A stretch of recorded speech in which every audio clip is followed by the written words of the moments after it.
Good morning student. मैं वीना सहाय। पिछले lockdown में मैंने चयन तय किया था ताकि घर में बैठे बच्चे हिंदी मीडियम से साइंस की पढ़ाई आसानी से समझ सके, है ना। मैं बुक से पढ़ा रही हूँ। आप लोग के पास बुक है या ना हो, कोई फर्क उससे नहीं पड़ता है। मैं line by line, question wise question, पाठ्यगत प्रश्नों का उत्तर भी मैं करवाते जा रही हूँ। आपको कोई प्रॉब्लम नहीं होगा, ना समझने में, ना किताब नहीं है तो भी कोई प्रॉब्लम नहीं होगा। मैं सारे क्वेश्चन का आंसर आप लोग को बतला रही हूँ, ठीक है। अभी मैं अ, ध्वनि संचरण के बारे में बतला रही थी, है ना। ध्वनि हमारे कानों तक कैसे पहुंचता है इसके बारे में मैं बतलाया था। आज पेज नंबर 181, हाँ, इसको आज हम करवाएंगे। इसमें है कि ध्वनि के संचरण के लिए कोई ना कोई माध्यम होना जरूरी है ना।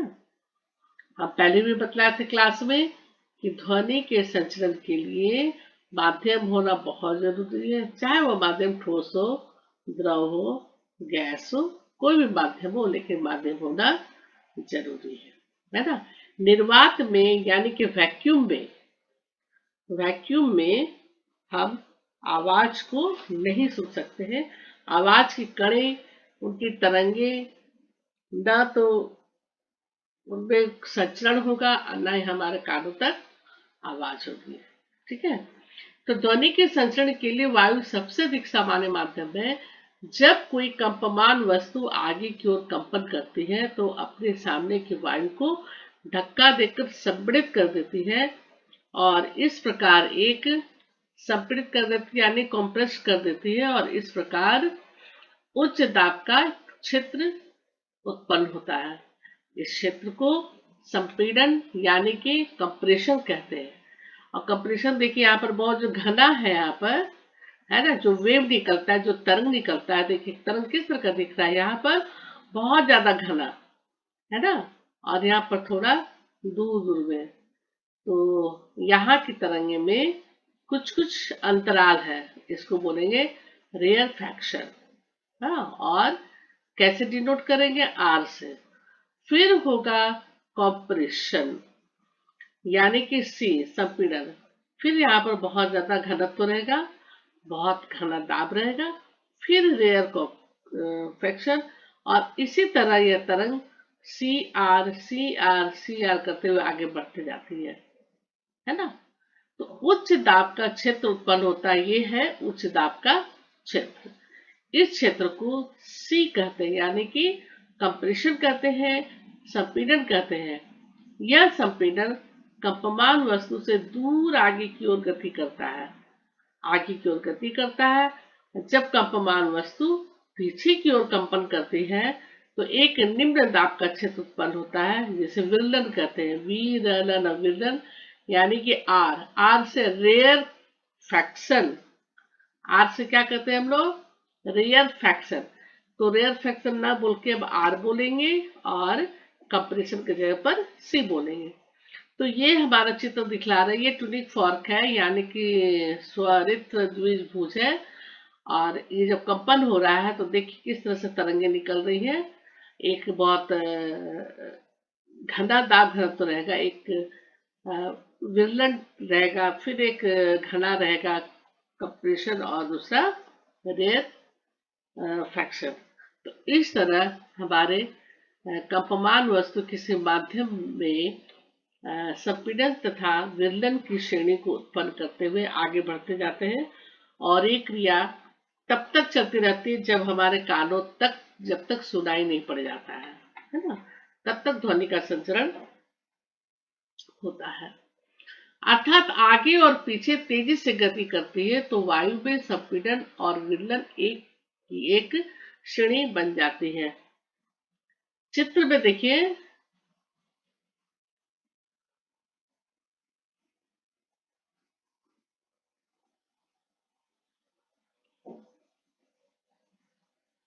हाँ, ये जो चित्र है ना, हम यहाँ पर क्या देख रहे हैं,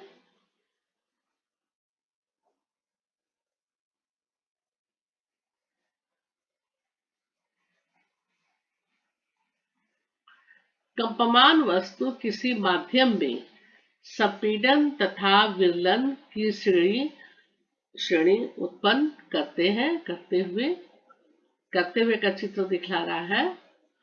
अर्थात आगे और पीछे तेजी से गति करता है ना, आगे और पीछे तेजी से इस तरह का गति हो रहा है, आगे और पीछे तेजी से गति करता है। तो वायु में संपीड़न और विरलन की एक श्रेणी बन जाती है ना, कंप्रेशन विरलन, संपीड़न विरलन, संपीड़न विरलन, ठीक है। सी आर का एक श्रेणी बन जाती है। यही संपीड़न और विरलन ध्वनि तरंग बनाते हैं। यही जो अभी दिखला है चित्र, वह क्या है? वह ध्वनि का तरंग है, वेव है, साउंड वेव है। ये विदा वेव भी बनता है, तरंग बनता है, जो हम लोगों को सुनाई पड़ता है, ध्वनिक तरंग है ना। कंपन वस्तु तरंग है, तरंग कंपन से ही तरंग होता है, और तरंग से में भी कंपमान होती है, तो जो माध्यम से होकर संचरित होती है, यानी कि गुजरती है, जाती है ना। तो संपीड़न उच्च दाब का क्षेत्र है, संपीड़न जो है वह उच्च दाब का क्षेत्र है, और विरलन निम्न दाब का क्षेत्र है। तो दाब किसी माध्यम के दिए हुए आयतन में कणों की संख्या से संबंधित है। किसी माध्यम में कणों का अधिक घनत्व अधिक दाब को, और कम घनत्व कम दाब को दर्शाता है। आप चित्र में भी देखें, है ना। अधिक घनत्व है, अधिक दाब,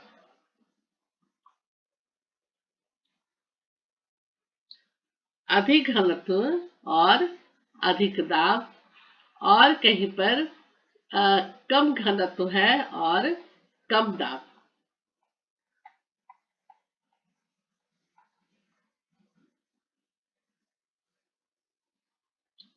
कम घनत्व और कम दाब, है ना। चित्र में हम लोग देखे थे। तो तरंगे, ध्वनि तरंगे माध्यम के कणों को, हाँ ये तो हो चुका है। जहां पर उच्च दाब है, संपीड़न जो है उच्च दाब है, और उच्च दाब का वह क्षेत्र है, और विरलन जो है निम्न दाब का क्षेत्र है। तो दाब किसी माध्यम के दिए हुए आयतन में कणों की संख्या से संबंधित है। जितना अधिक संख्या आयतन, उतना ही वो क्षेत्र क्या हो जाएगा? अधिक उच्च दाब का हो जाएगा, है ना, उच्च दाब का क्षेत्र हो जाएगा। और कणों की संख्या, कणों का से संबंधित है। जहां पर कम होगा वहां पर है कम घनत्व और कम दाब, ठीक है। माध्यम में कणों का अधिक घनत्व तो अधिक दाब, और कम घनत्व तो कम दाब को दर्शाता है चित्र जो हमने दिखलाए। इसी प्रकार ध्वनि का संचरण घनत्व परिवर्तन के संचरण के रूप में भी देखा जा सकता है। जो चित्र अभी हम लोग देखे थे, तो ध्वनि का संचरण घनत्व परिवर्तन, घनत्व ना, घनत्व ज्यादा, घनत्व कम, घनत्व ज्यादा, घनत्व कम, फिर घनत्व ज्यादा, फिर घनत्व कम। तो घनत्व परिवर्तन के संचरण के रूप में भी देखा जा सकता है। ये हुआ कि ध्वनि का संचरण किस माध्यम से होता है, और माध्यम होना जरूरी है।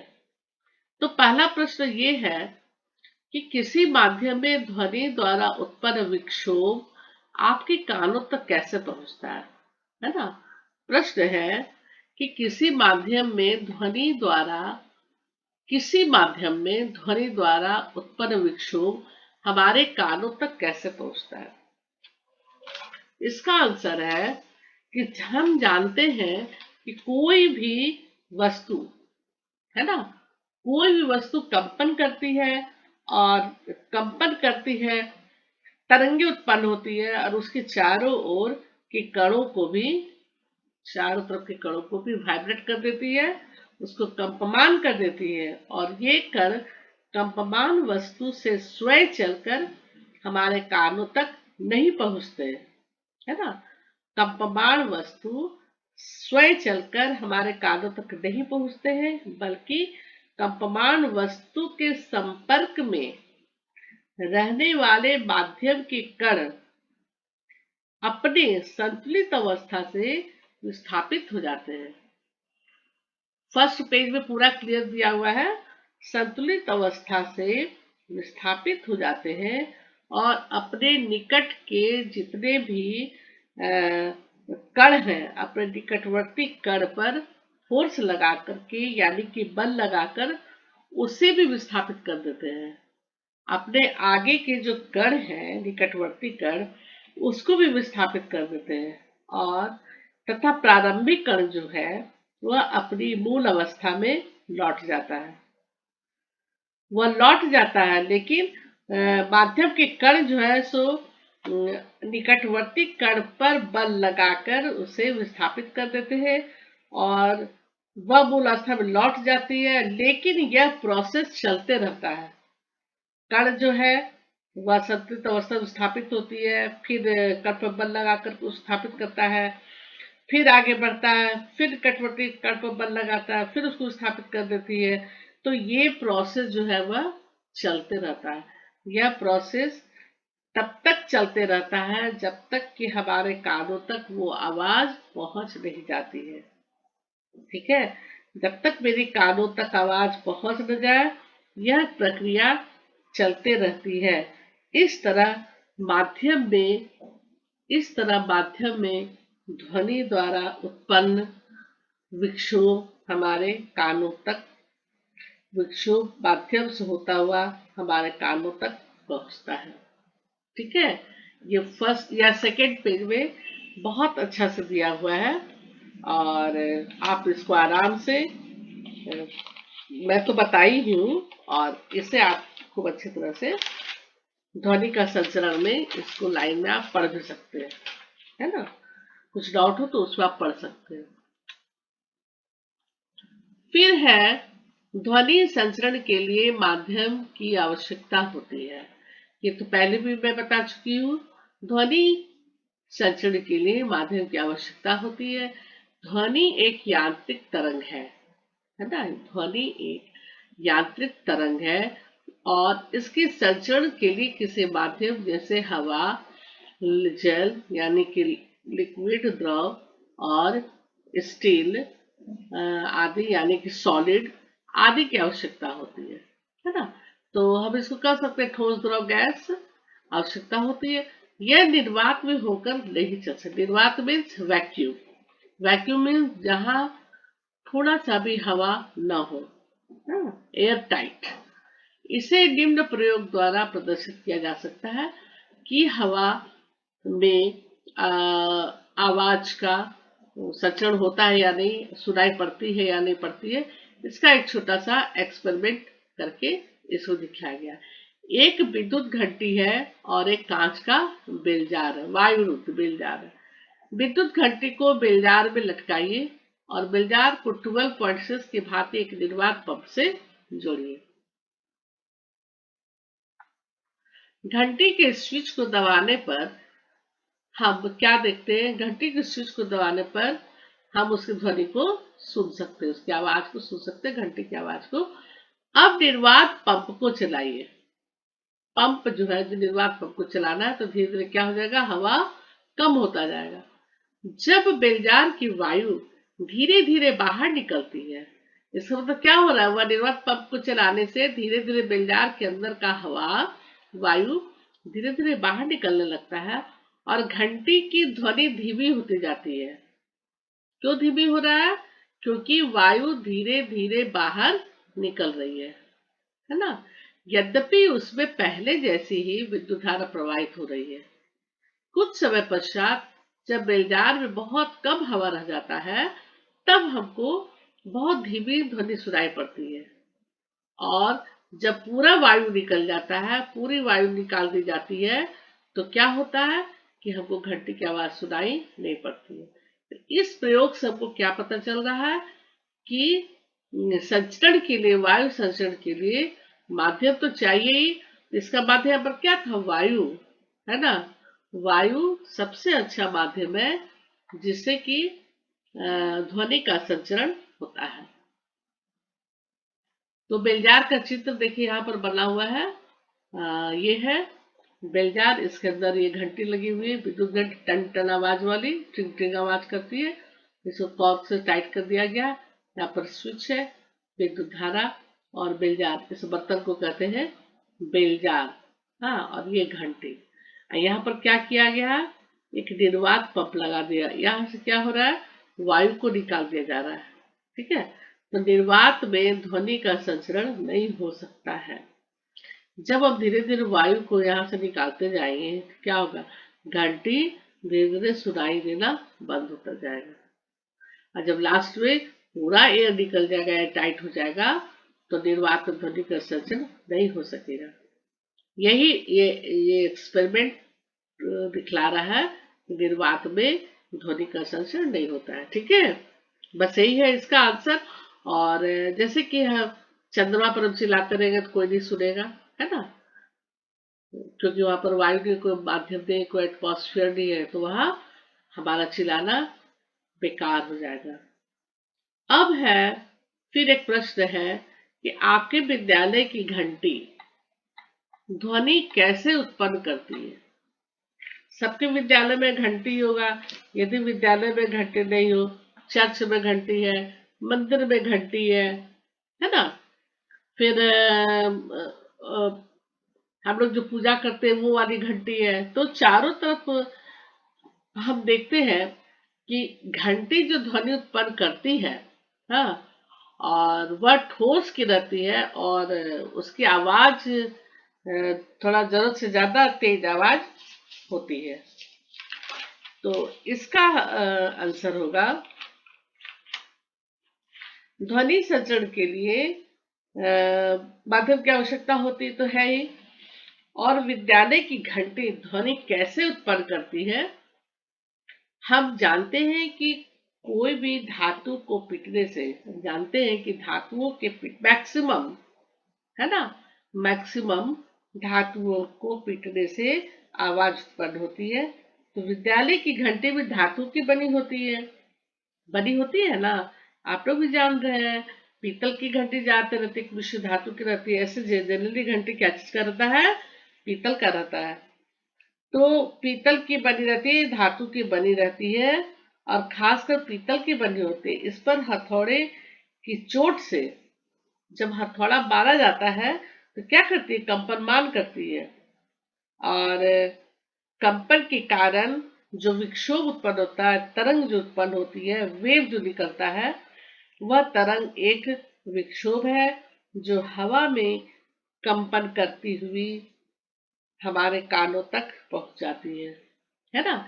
जब हथौड़ा से हम उस पीतल के घंटी पर हम जोर से प्रहार करते हैं तो कंपन होती है। कंपन के कारण विक्षोभ उत्पन्न होता है, एक तरंग उत्पन्न होता है, और तरंग ही एक विक्षोभ है जो हवा में कंपन करती हुई हमारे कानों तक पहुंच जाता है और विक्षोभ आगे बढ़ जाता है ना। विक्षोभ जो है सो वे आगे बढ़ जाता है।